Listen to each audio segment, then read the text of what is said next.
Hello guys, happy tracking channel. Ganda naman ito. Ito 4HK1. Ayan. H-stud. Pogi. Solid. Wing band. Ang haba na ito. Ito, nasa 20 feet. 2, 4, 6, 8.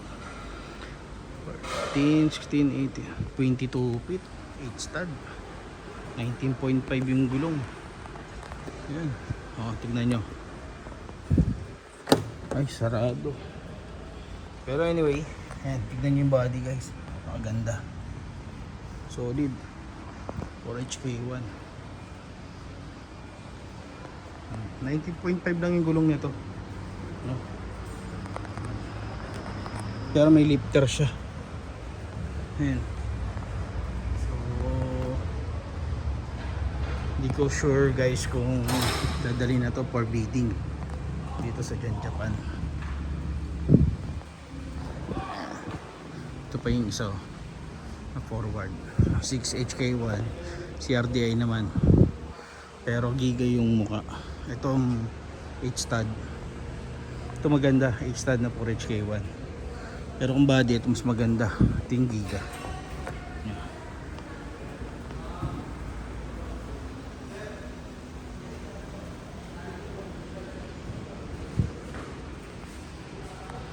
Ayan, 6HK1. Yan yung mukha. H-stud naman din, parehas. Pero ang ganda ng body na itong 6HK1, no? Tignan nyo guys.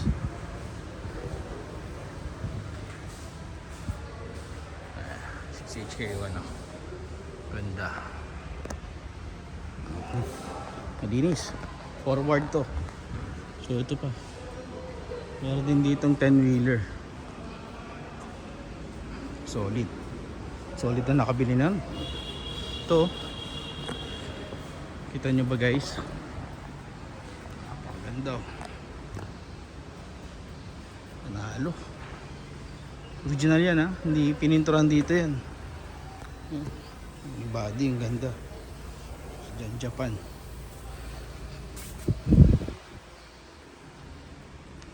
Yung mga forward pa rin dito. Ayan. Solid.